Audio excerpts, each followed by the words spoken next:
Dear friends, আজকের ভিডিওতে B Ed entrance পরীক্ষার জন্য 30টি খুব গুরুত্বপূর্ণ এমসিকিউ ডিসকাস করব টিচিং অ্যাপটিটিউড এই সেকশন থেকে। ফ্রেন্ডস, তাই ভিডিওটি আপনাদের জন্য খুব গুরুত্বপূর্ণ হতে চলেছে। ভিডিওকে প্লিজ আপনারা শেষ পর্যন্ত স্কিপ না করে অবশ্যই দেখবেন। কোয়েশ্চেন নাম্বার 21 দেখুন। If the teacher is not able to answer the question raised by a student, teacher যদি ছাত্রের দ্বারা উত্থাপিত কোনো এক প্রশ্নের উত্তর দিতে না পারেন, তখন উনি কী করবেন? অপশনগুলি দেখুন। He should avoid responding, teacher উত্তর না দিয়ে থাকবেন। টিচার কি এভাবে করবেন? ক্লাসরুমে যদি কোনো স্টুডেন্ট যে কোনো কোয়েশ্চেন করুক না কেন, টিচারকে সেই কোয়েশ্চেনের রেসপন্স অবশ্যই দিতে হয়। তো উনি চুপ করে বসলে কাজ চলবে না। He should give an interim answer to avoid embarrassment, উনি লজ্জার হাত থেকে রক্ষা পাওয়ার জন্য কোনো এক বৈকল্পিত উত্তর দিয়ে দেবেন। এটা কি করা উচিত? যদি আপনি উত্তর না জানেন, ক্লাসরুমে কোনো স্টুডেন্ট আপনাকে এমন এক ক্রিটিক্যাল কোয়েশ্চেন জিজ্ঞাসা করলো, এই কোয়েশ্চেনের আনসার আপনি জানেন না, তখন আপনি সিম্পলি বলবেন যে আপনি এই উত্তরের আনসার জানেন না, চলুন খুঁজে বের করি। আপনি সকলকে নিয়ে খুঁজে বের করার কথা বলতে পারেন। তো অপশন 3 কি বলছে দেখুন। Admit in the class that he will try to find the solution and give the answer in the next class. আপনি এটা অবশ্যই করতে পারেন যে আপনি সমস্ত ক্লাসের মধ্যে অ্যাডমিট করবেন যে আপনি এই কোয়েশ্চেনের আনসার জানেন না, এবং নেক্সট ক্লাসে আপনি এই কোয়েশ্চেনের সলিউশন বের করে স্টুডেন্টসদের সাথে শেয়ার করবেন। এটা আপনি অবশ্যই করতে পারেন। তো আমার মনে হয় অপশন 3 কারেক্ট হবে। তবু অপশন 4 কি বলছে, চলুন আমরা চেক করে নেই। Pose the question to the class and ask them to come prepare in the next class. আপনি কি এমনটা করবেন যে আপনি কোয়েশ্চেন যেমন আছে তেমন আপনি স্টুডেন্টদেরকে প্রোভাইড করবেন? স্টুডেন্ট, ওই পার্টিকুলার স্টুডেন্ট যে কোয়েশ্চেন করেছে এটা আপনি সমস্ত ক্লাসের জন্য বলে দেবেন, এবং তাহারা যেন প্রিপেয়ার হয়ে আসে নেক্সট ক্লাসে এই উত্তর নিয়ে। এটা কি করা উচিত? এটাও করা উচিত নয়। তো এই প্রশ্নের কারেক্ট আনসার হয়ে যাবে অপশন 3। কী করে কারেক্ট হলো অপশন 3? আশা করি আপনি গ্যাস করতে পারলেন। এবার কোয়েশ্চেন নাম্বার 22 দেখুন। Basic requirement of teaching efficiency is, মানে প্রভাবশালী শিক্ষণের সবচেয়ে প্রধান আবশ্যকতা বা গুরুত্বপূর্ণ ভূমিকা কি, কাজ কি? দেখুন, mastery on teaching skills, teaching স্কিলে পুরো দক্ষতা অ্যাচিভ করতে হবে টিচারকে। Mastery over use of different techniques of teaching, আপনি যদি ভালো টিচার হতে চান, আপনি যদি এফিশিয়েন্টলি ক্লাসরুম কন্ডাক্ট করতে চান, তখন আপনাকে ডিফারেন্ট টিচিং টেকনিক্স এর বিষয়ে নলেজ থাকতে হবে। ইয়েস, এটা থাকতে হবে। Mastery over appropriate use of media and technology in teaching, আপনি টিচিংয়ের ক্ষেত্রে মিডিয়া এর ব্যবহার, এছাড়া technology ICT information and communication technology এর ব্যবহার আপনি জানতে হবে। এভাবে যদি মিডিয়ার ইউজ করতে পারেন, এখন মিডিয়ার ইউজ মানে কি? মিডিয়ার ইউজ মানে এখানে টেলিভিশনের যে news, print media, press media, এগুলির কথা বলা হচ্ছে না। মিডিয়া মানে এখানে আপনি কোনো ভিডিও দেখাতে পারেন ছাত্রছাত্রীদের, আপনি কোনো অডিও শোনাতে পারেন, এটাকে বলা হয়েছে। তো এই প্রশ্নের কারেক্ট আনসার হয়ে যাবে option 4, all of the above. কেননা এখানে এই অপশনগুলি অ্যাজ এ টিচার যদি এফিশিয়েন্টলি ক্লাসরুম কন্ডাক্ট করাতে হয়, বা টিচিং এফিসিয়েন্সি যদি একজন ব্যক্তির থাকতে হয়, তখন ওনাকে এই সমস্ত গুণাবলী থাকা দরকার। তারপর কোয়েশ্চেন নাম্বার 23 দেখুন। Teachers knowledge on students needs and interests are covered by the subject, টিচারকে অবশ্যই জানতে হয় ছাত্রছাত্রীদের চাহিদা সম্পর্কে এবং ছাত্রছাত্রীদের রুচি সম্পর্কে। তো ছাত্রছাত্রীদের চাহিদা আর রুচি সম্পর্কে নিচের কোন বিষয় অধ্যয়ন করে বা কোন বিষয় কভার করে? ফিলোসফি অফ এডুকেশন, শিক্ষা এর দর্শন। সাইকোলজি অফ এডুকেশন, শিক্ষা এর মনোবিজ্ঞান বা শিক্ষণ মনোবিজ্ঞান। তারপর সোশিওলজি অফ এডুকেশন, শিক্ষা এর সমাজশাস্ত্র।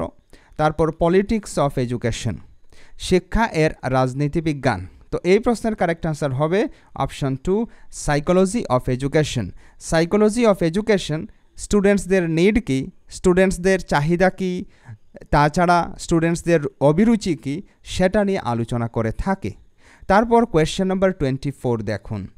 A student in class 8 is experiencing severe episodes of depression within the past year As the student approaches the transition in puberty, it would be most important for the student too.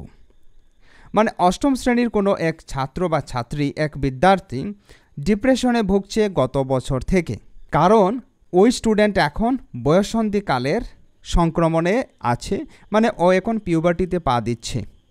এই স্টুডেন্টকে কি করা উচিত নিজের মানসিক উদ্বিগ্নতা দূর করার জন্য?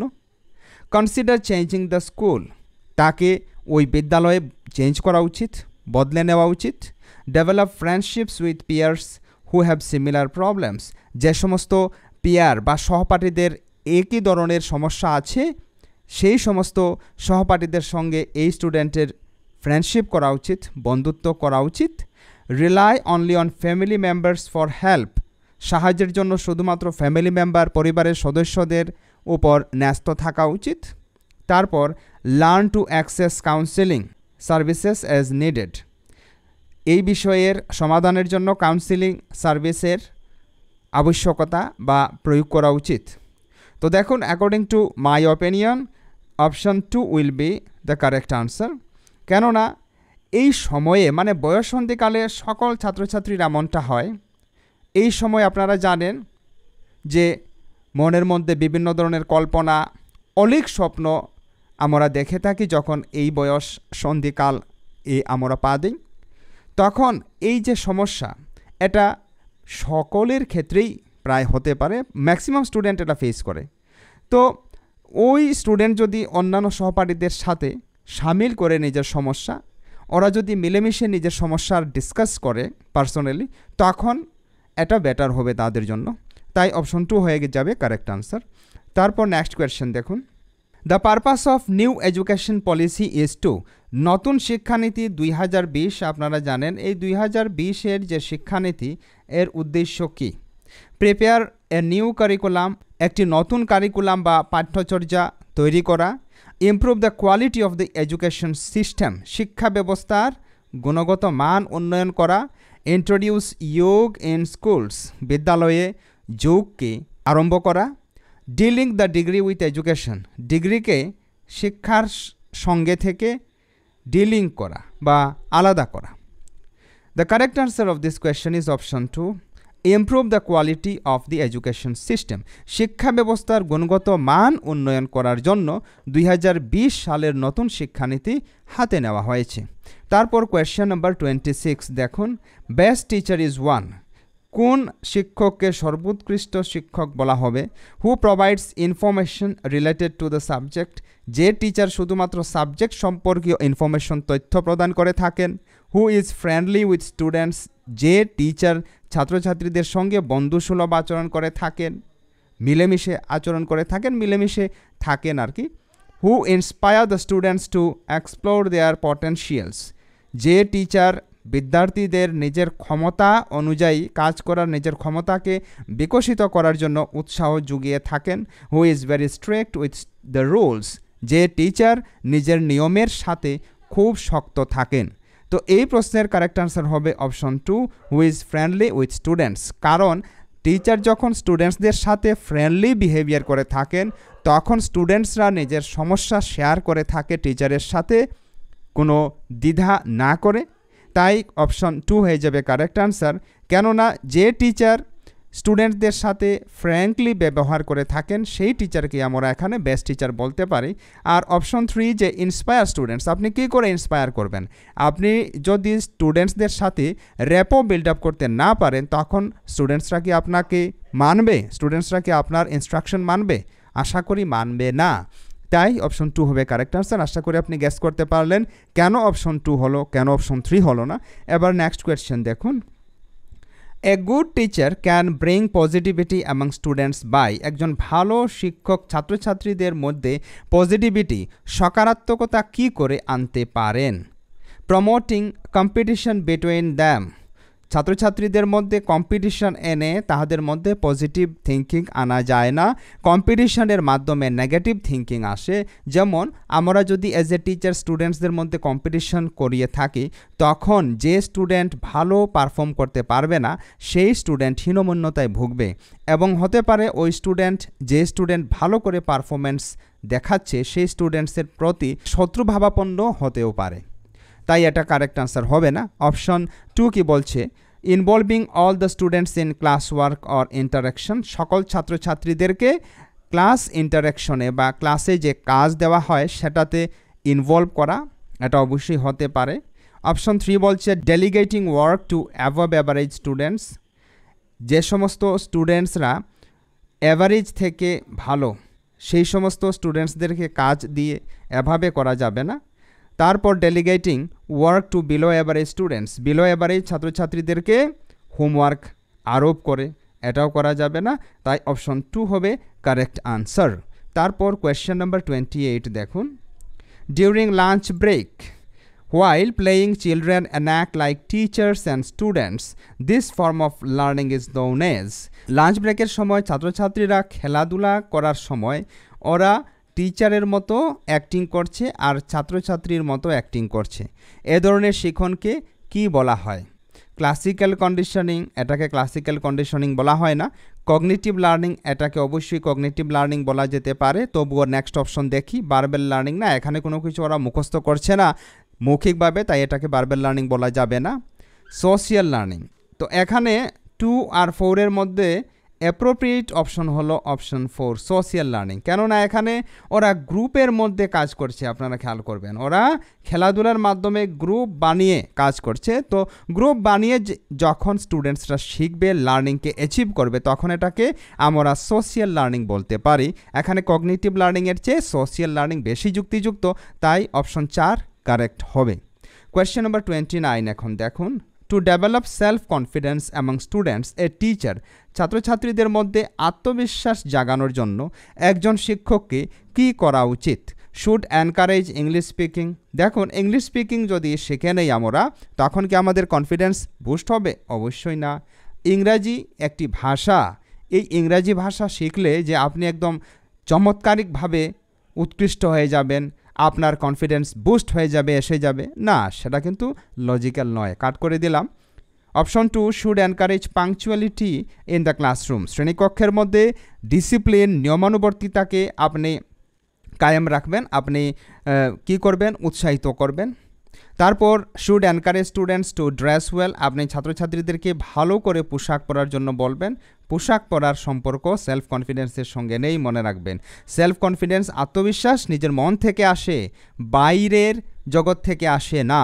তারপর অপশন 4 বলছে should encourage students to explore their unique potentials, option 4 বলছে যে টিচারকে সেই ছাত্রছাত্রীদের নিজের ইউনিক পটেনশিয়াল, নিজের যে দক্ষতা রয়েছে, কোন কাজ করতে ওরা বেশি পছন্দ করে, কোন কাজে ওরা বেশি আগ্রহী, সেই কাজকে খুঁজে ওরা যেন নিজের ক্ষমতা বিকাশ করতে পারে, এটা হয়ে যাবে most appropriate option of this question.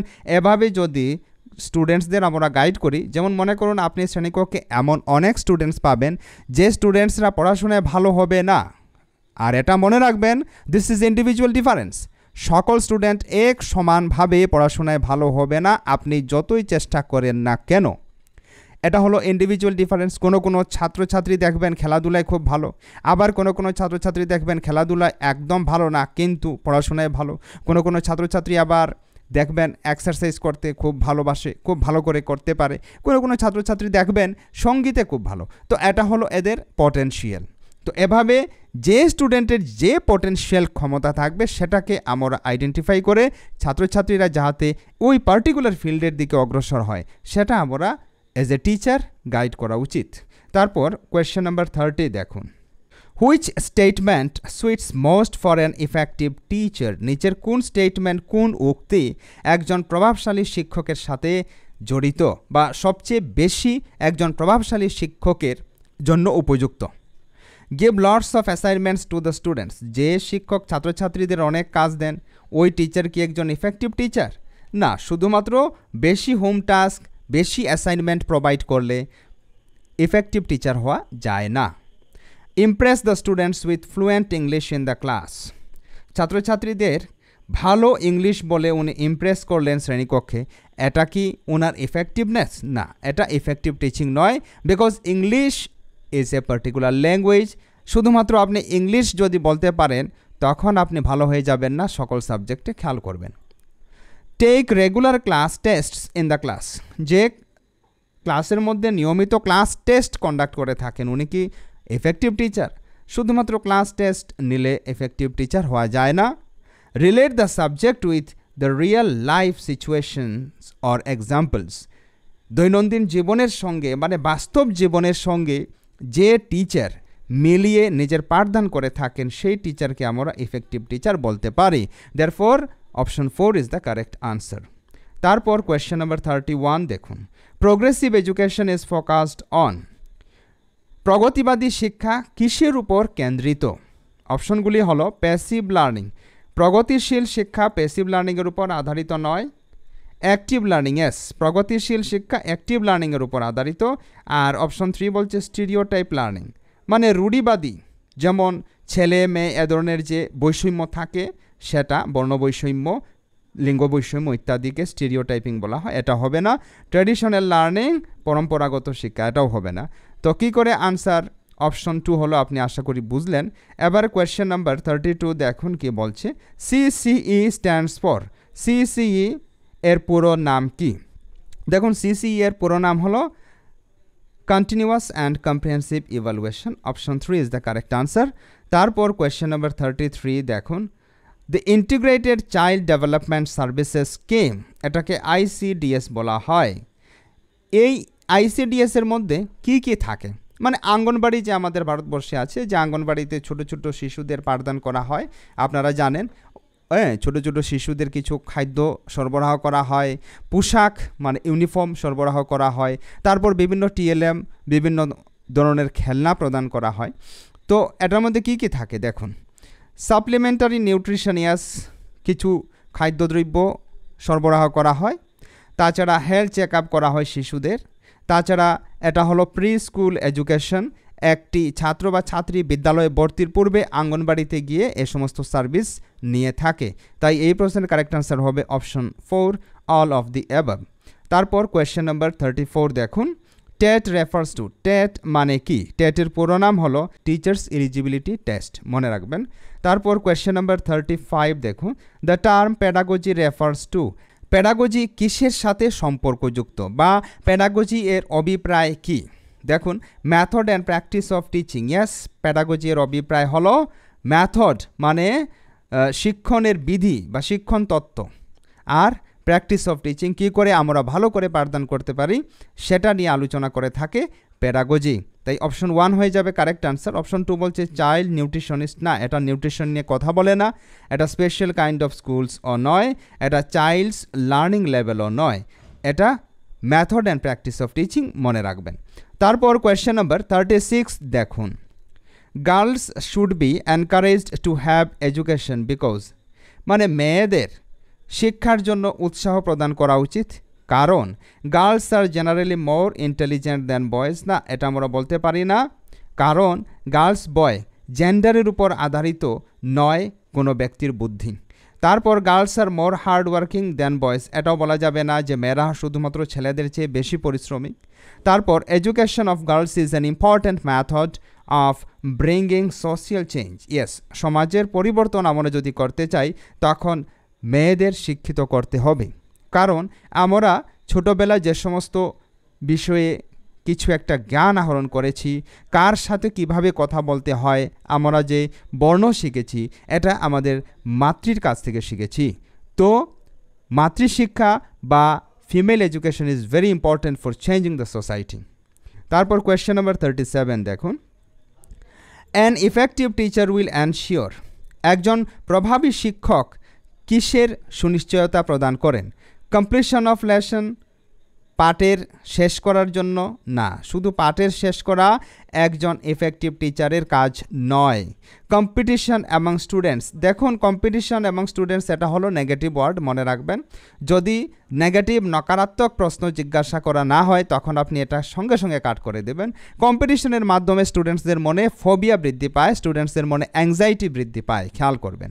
তারপর critical thinking in students, effective teacher কী করেন? ছাত্রছাত্রীদের মনে সমালোচনাত্মক চিন্তা বিকাশ করে থাকেন। অপশন 3 হয়ে যাবে কারেক্ট আনসার। কিন্তু এখানে সমালোচনা বলতে শুধুমাত্র যে যেমনটা রাজনীতিজ্ঞ বা রাজনীতিক ব্যক্তিরা করে থাকেন, বিভিন্ন পলিটিক্যাল পার্টিজ আছে আমাদের ভারতবর্ষে, আপনারা জানেন, যে কোনোভাবে ওনাদের কাজ হলো সমালোচনা করতে হবে, সেই কাজ ভালো হোক আর খারাপ হোক। তো এমনটা ক্রিটিক্যাল থিঙ্কিং নয়। ক্রিটিক্যাল থিঙ্কিং মানে যে কোনো বিষয়কে সেটা সত্য কি না সেটা মানার জন্য নিজের ওন কনসেনসাস ইউজ করে চিন্তা করা। আর অপশন 4 বলছে কন্ট্রোল ওভার দ্য ক্লাস, শুধুমাত্র ক্লাসের উপর কন্ট্রোল রাখলে কাজ চলবে না। তো কী করে আনসার হলো আশা করি আপনি গেস করলেন। এবার কোয়েশ্চেন নাম্বার 38 দেখেন।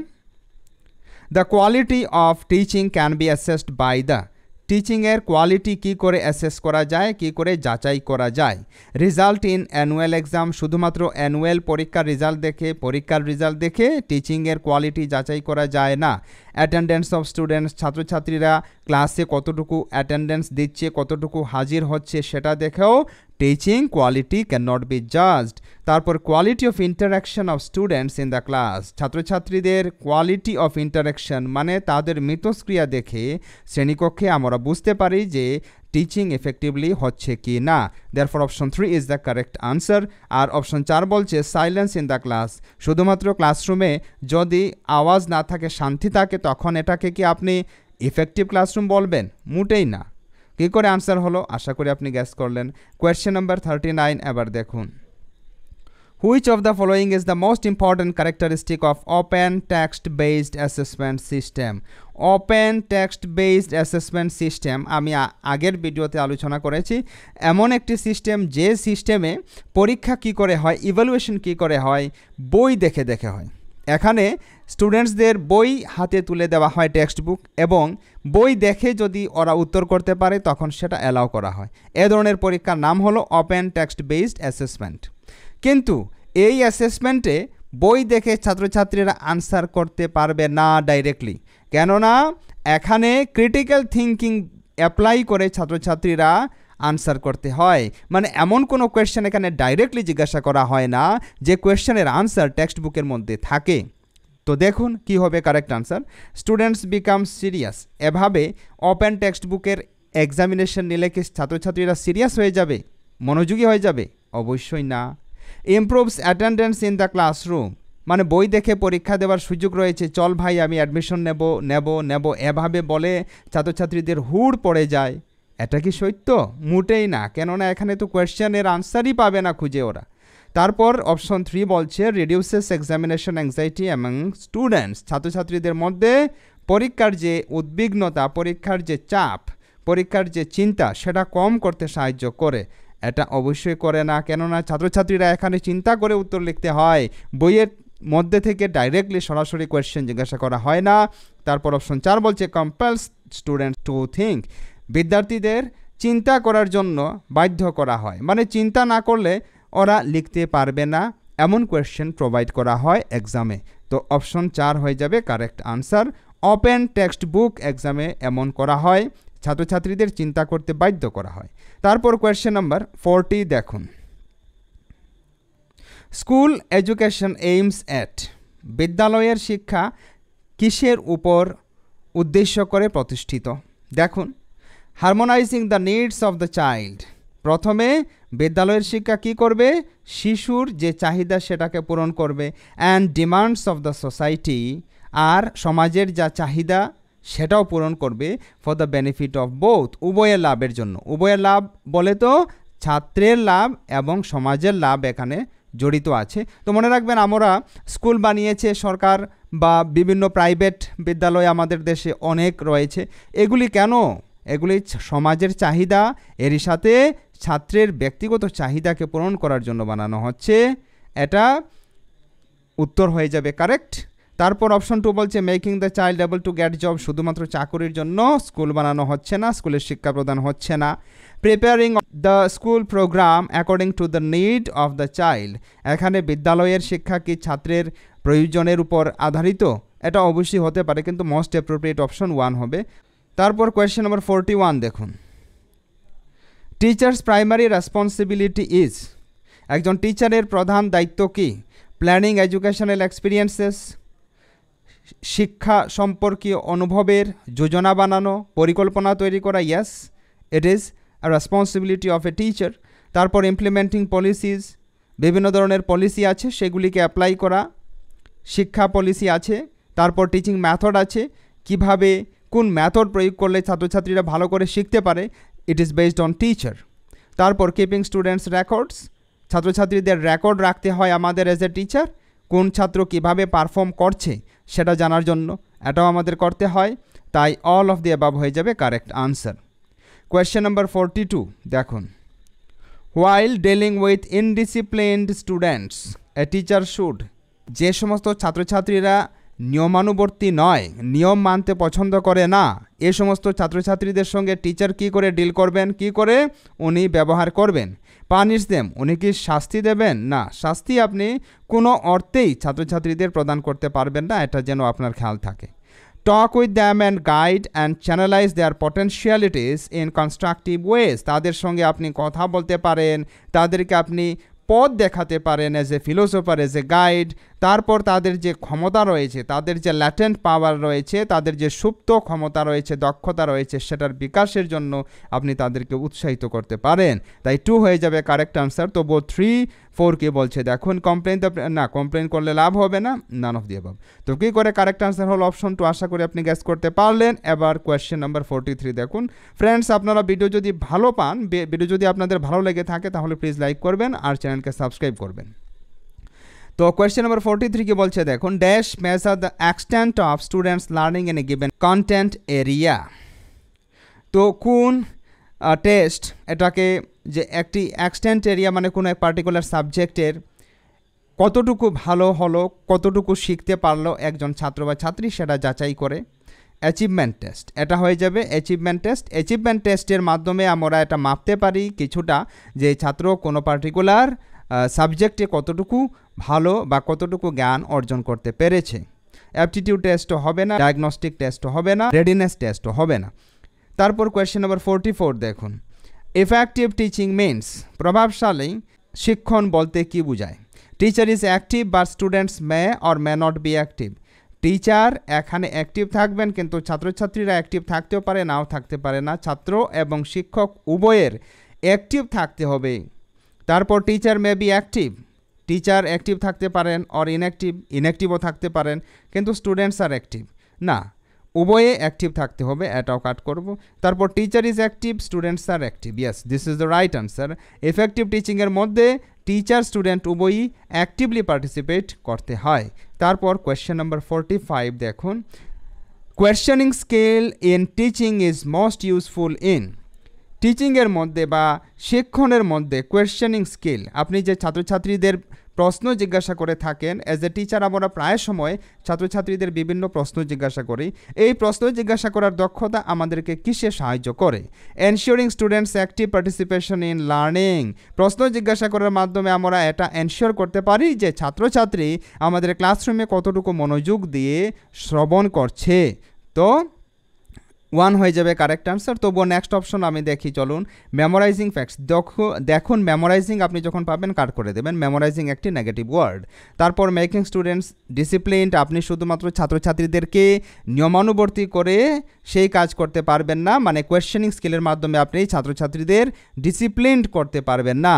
তারপর প্রিপেয়ারিং স্টুডেন্টস ফর এক্সামিনেশন, এটা তো নেগেটিভ আনসার, মানে শুধুমাত্র কোয়েশ্চেনিং কী জন্য করি আমরা, এক্সামের প্রিপারেশনের জন্য না, এটা কারেক্ট নয়।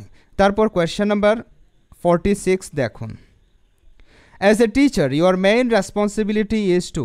একজন শিক্ষক হিসাবে আপনার প্রথম দায়িত্ব বা আপনার প্রধান দায়িত্ব কি? টিচ ইউর সাবজেক্ট ওয়েল, আপনার সাবজেক্টকে ভালো করে পড়ানো।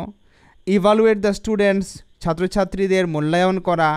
Promote all-round development of students, ছাত্রছাত্রীদের সর্বাঙ্গীন বিকাশ করা, এটা হয়ে যাবে কারেক্ট আনসার। কেননা এজ এ টিচার আমাদের প্রধান কর্তব্য হলো বা দায়িত্ব হলো ছাত্রছাত্রীদের সার্বিক বিকাশ সাধন করা। আর অপশন 4 বলছে increase attention of students in classroom, ক্লাসরুমের মধ্যে শুধুমাত্র ছাত্রছাত্রীদের অ্যাটেনশন বৃদ্ধি করলে কাজ চলে না। তারপর কোয়েশ্চেন নাম্বার 47 দেখুন, আশা করি 46 আপনি বুঝতে পারলেন। The nature of teaching job is, মানে শিক্ষণ এই প্রফেশনের বা এই চাকরির প্রকৃতি কেমন?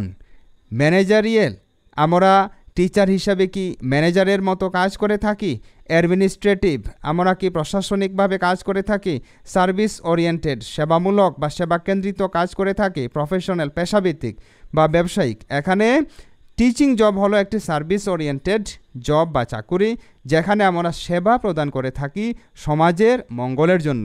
কারণ আপনারা জানেন যে সমস্ত প্রফেশন তৈরি হয়, সেটা পুলিশ হোক, আর্মি হোক, বৈজ্ঞানিক হোক, ডক্টর হোক, ইঞ্জিনিয়ার হোক, সব কটা টিচারের হাত ধরে হয়, সব কটা টিচিংয়ের মাধ্যমে হয়, কিন্তু মনে রাখবেন। তারপর কোয়েশ্চেন নম্বর 48 দেখুন, while teaching in the class you noticed a few students who are not paying attention. আপনি ক্লাসে পাঠদান করার সময় এটা খেয়াল করলেন যে কিছু স্টুডেন্ট আপনার ক্লাসে মনোযোগ দিচ্ছে না। ইউ উড, আপনি কী করবেন? Scold them for not paying attention. তারা মনোযোগ দিল না, এই জন্য আপনি এদেরকে ডাঁটবেন, এদেরকে আপনি বর্তৎসনা করবেন। তারপর give a command seeking attention, ধ্যান দেওয়ার জন্য তাদেরকে বলবেন। ইয়েস, এটা আপনি বলতে পারেন যে মনোযোগ দিয়ে শুনো। গিভ পানিশমেন্ট, এটা আপনি কখনো দিতে পারবেন না। রিপোর্ট টু দ্য প্রিন্সিপাল, এটা আপনি প্রিন্সিপালকে বলেও কোনো লাভ হবে না। তো 2 হয়ে যাবে কারেক্ট আনসার। আপনি ছাত্রছাত্রীদের মনোযোগ দিয়ে শোনার জন্য বলতে পারেন। তারপর question number 49, who propounded the idea of basic education. মৌলিক শিক্ষার ধারণা কে প্রদান করেছেন? এটা মহাত্মা গান্ধী দিয়েছেন। উনি নই তালিম এর মাধ্যমে বেসিক এডুকেশন এর আরম্ভ করেছিলেন। তারপর last question of today's video friends, question number 50 দেখুন, Madhuri has not been scoring good marks in mathematics. Madhuri ম্যাথমেটিক্সে গণিতে ভালো নম্বর পাচ্ছিল না। What will you do? তখন অ্যাজ এ টিচার আপনি কি করবেন? Tell the parents to give her extra coaching. আপনি তার মাতা পিতাকে বলবেন যে তাহাকে যেন এক্সট্রা কোচিং ক্লাসে ভর্তি করে দেওয়া হয়। এটা কি করবেন? না, করবেন না। টিচার হিসেবে আপনার দায়িত্ব ওই পার্টিকুলার স্টুডেন্টের সমস্যার সমাধান করা, ওর কী সমস্যা, কোথায় সমস্যা আছে সেটাকে ডায়াগনোজ করা, খুঁজে বের করা। Find out the underlying reason. Yes, this is the right answer. Underlying reason মানে ও ম্যাথমেটিক্সে গণিতে ভালো নম্বর পাচ্ছে না কেন, সেটা আপনি ওর সাথে ডিসকাস করে খুঁজে বের করার চেষ্টা করবেন। আর অপশন 3 বলছে advise her not to take science stream later on. ভবিষ্যতে ও যেন আর বিজ্ঞান এই বিভাগে ভর্তি না হয়, এটা আপনি বলবেন। এটাকে আপনি বলবেন অ্যাজ এ টিচার, এ ধরনের বাধা দেওয়া উচিত নয়। তারপর ask her to focus more and work harder. আপনি তাকে বেশি মনোযোগ দেওয়ার জন্য বলবেন এবং আরও বেশি পরিশ্রম করার জন্য বলবেন। এভাবে আপনি বেশি পরিশ্রম করার জন্য বলবেন, আর ওই ছাত্র কি করবে? মোটেই না। যতক্ষণ পর্যন্ত ওই ছাত্র কী জন্য ম্যাথমেটিক্সে গণিতে ভালো নম্বর পাচ্ছে না সেটাকে আপনি খুঁজে বের করতে পারছেন, ততক্ষণ পর্যন্ত আপনি কোনো সাজেশন, কোনো অ্যাডভাইস, কোনো টিপস ওই স্টুডেন্টকে দিতে পারবেন না। ভিডিও আপনার কেমন লাগলো কমেন্ট বক্সে লিখে আমাদের অবশ্যই জানাবেন। আজকে ভিডিও এ পর্যন্তই। পরবর্তী ভিডিওতে আরও নতুন টপিক নিয়ে আলোচনা করব। ততক্ষণ পর্যন্ত আপনি পড়তে থাকুন, সুস্থ থাকুন। জয় হিন্দ।